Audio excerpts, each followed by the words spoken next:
Ladies and gentlemen, good morning. It's a great pleasure to see you today. I will endeavor not to speak too quickly, as my learned colleague has asked, nor too slowly. In my country, if you speak too slowly, it's seen as a sign of mental defect. Although, on the other hand, if you espouse some of the ideas that I intend to today, it's also seen as a sign of mental defect. But, nevertheless, we have to try to follow the truth wherever it leads us. And sometimes that leads us into places where even Americans fear to go. It was pointed out to me earlier this morning that it is a bit odd for an American to be speaking about the Reichsidee. I didn't know anything about it. And I was immediately reminded of Dr. Johnson, Samuel Johnson, who said in another context, it's rather like with a talking dog. You don't worry about how well he did. You're amazed he can do it at all. So let's hope that I'm at least somewhat coherent and have something useful to say. 3 topics are the title of my talk, and they are, I think, intimately connected.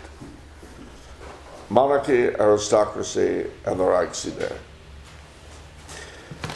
Part of the problem we have today about understanding anything is that history is not taught. And when it is taught, it's taught as a tissue of lies. And I mean that in the nastiest sense possible. Back in 1815, Joseph de Maistre put it that history has become a conspiracy against the truth, I think, something like that. Well, much more so now. So I'm going to be saying a few things that may sound a little bit contrary to what you might have heard. I don't apologize for that. And we'll jump off. We'll jump off with the Reichsidee, the idea of empire. Monarchy and aristocracy follow in its wake. Otto von Habsburg once said that the difficulty in talking about the Reichsidee in languages other than German is that you will have immediately the wrong impression. If you say the imperial idea to an English speaker, he'll think of the British Empire, or he'll think of the Indian Empire and Maharajas and all that. If you speak of the empire to a Frenchman, he'll think of Napoleon and his centralized conquest and so on. If you speak of Reich to anybody outside the German-speaking world, he'll immediately think of the Nazis.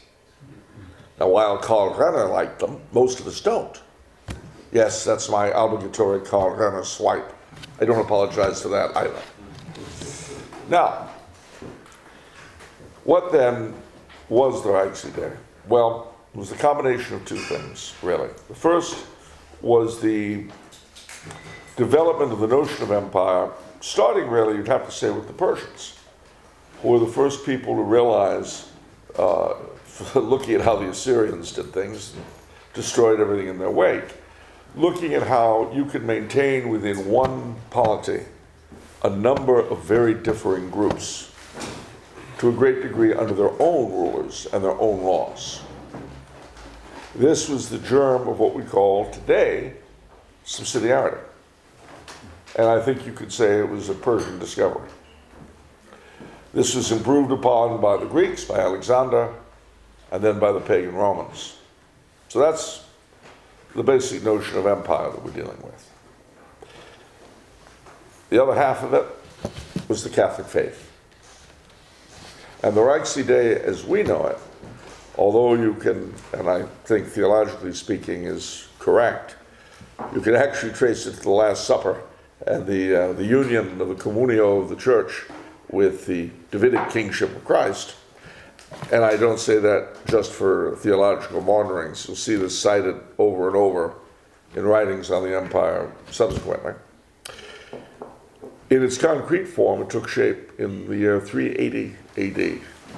the Edict of Thessalonica, Theodosius the Great, when he made baptism not just entry into the church, but into Roman citizenship. From that time on, the empire and the subsequent Catholic states that arose on the borders of the empire, the territories of the empire,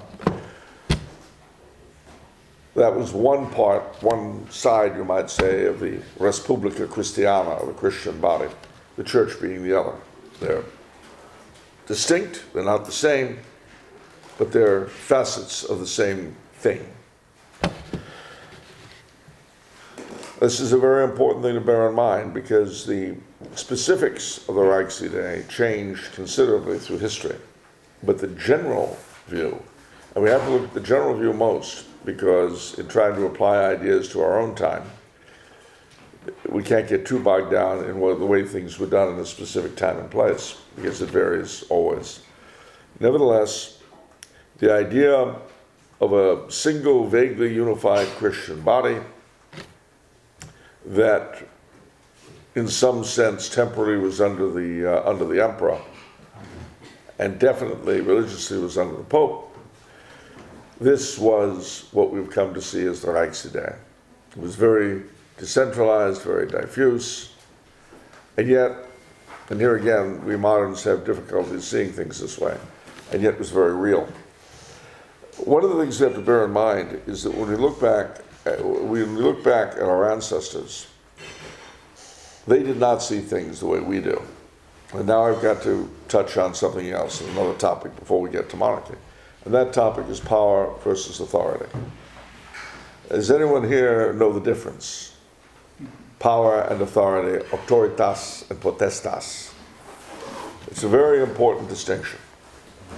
Authority is the right to say what ought to be done. Power is the ability to make it happen. Now, your doctor has the authority to prescribe medicine. Only you have the power to take it or not. So, during the Christian ages, authority was held to get its legitimacy, another important idea, from God as mediated through the church and as, in a sense, symbolized, as in a sense really passed on, via the rite of coronation. I'm throwing out all these terms, ladies and gentlemen, and I can't really stop to explain them, so write them down and look them up. But without legitimacy, there can be no real authority, and without authority, power became simply evil force.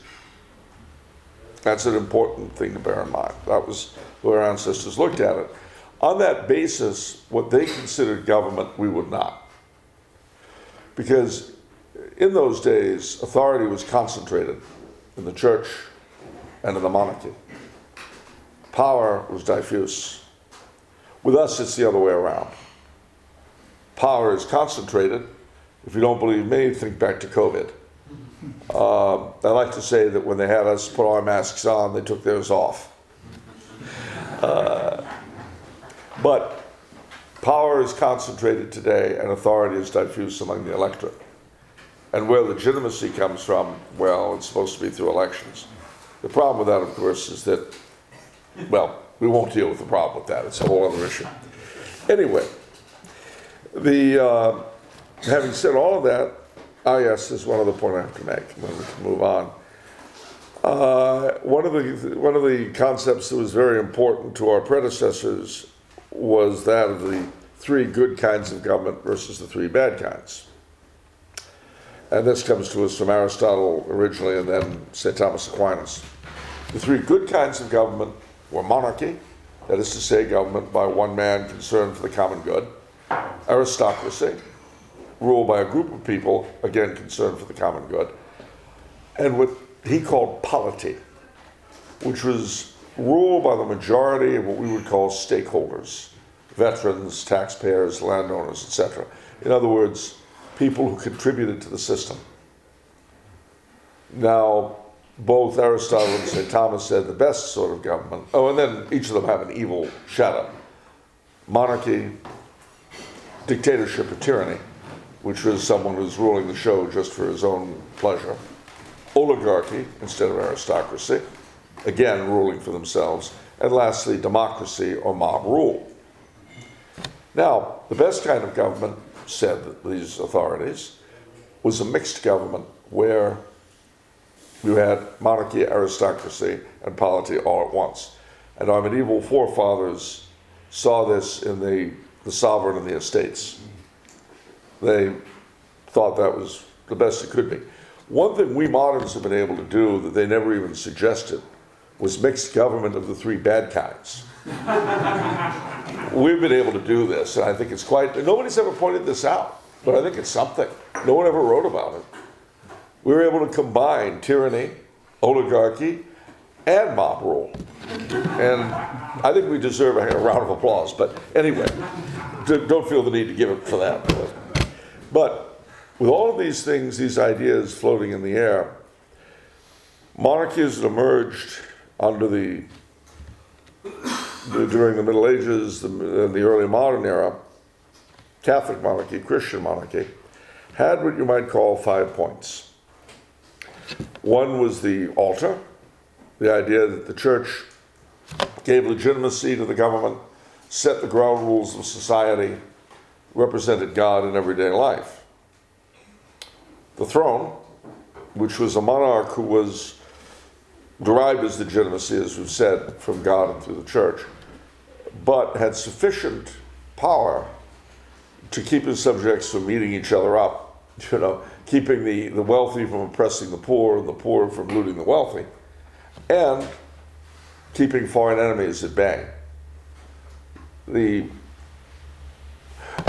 But not, well, we'll see what else followed. So you've got the altar, the throne, and he's hedged about by tradition and other things. So he's not what we would consider an absolute monarch today. And parenthetically, I always get a kick out of people talking about absolute monarchy with their noses in the air. Because we don't live under an absolute regime that has powers over us that Henry VIII didn't have. And yet, oh gee, it was so barbaric back then. Yes, I'm sure it was. But mind you, I wasn't there then, despite the Friedhofsblond. Anyway, so altar, throne. The third point was what we would call subsidiarity, what they called local liberties, provincial rights, etc. And this wasn't just about regions and provinces.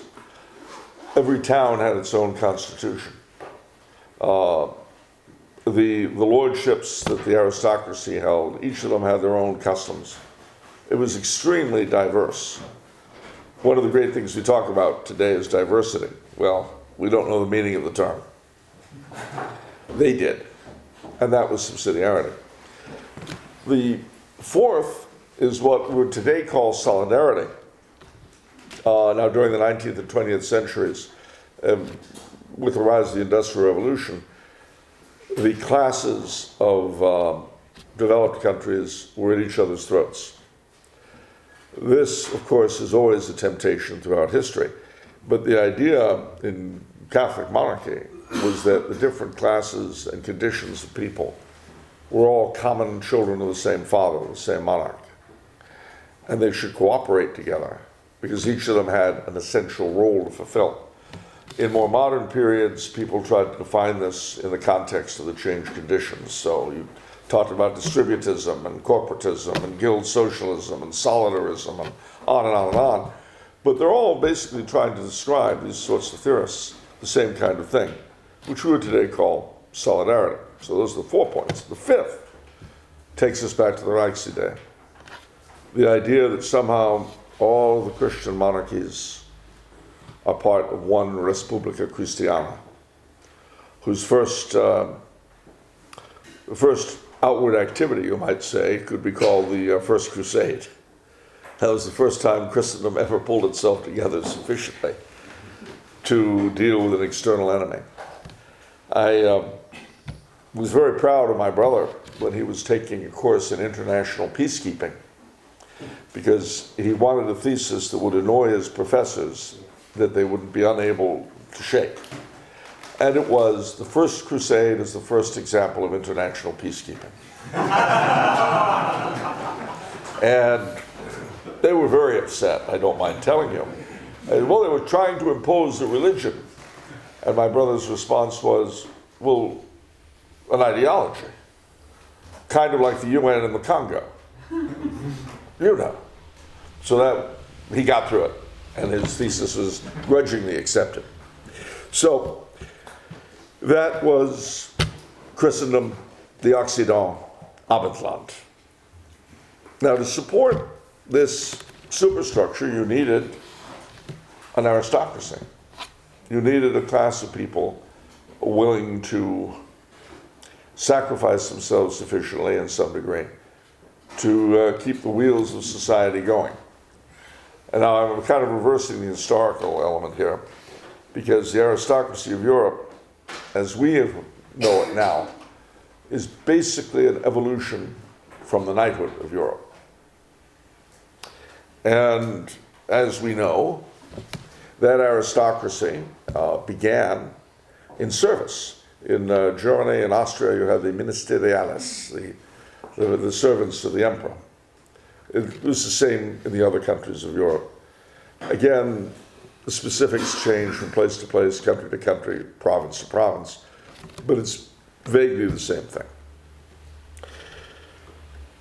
Now, this order began to fray with the Protestant revolt. Because all of a sudden, in the countries where the Protestant revolt triumphed, the Catholics were now outside the pale. And the state churches, Anglican, Lutheran, whatever they might be, took the place of the Catholic Church in the given country. Except that because they were now departments of state, they were no longer the conscience of the king. They could no longer be an independent force, especially because they were now no longer tied to the papacy. After that, you have the Wars of the Three Kingdoms in England, the start of constitutional monarchy as we know it, Glorious Revolution, so-called, the French revolutions, all of that stuff, which finally brings us down to where we are now. Everything that I have been describing seems dead and gone, beyond recall. But I will leave you with several thoughts on the matter. The one is that man still hungers for the Reichsidee. And we can see this in things like the EU and the UN. The founders of the EU invoked the crown of Charlemagne. The founders of the UN, again, looking for a supranational force to somehow regulate peacefully the affairs of men. These notions of monarchy, aristocracy, and the Reichsidee, as I've described them, have been defeated and are as far from reality today as they were when Herod sent Jesus back to Pilate. But they are perennial. They will never vanish.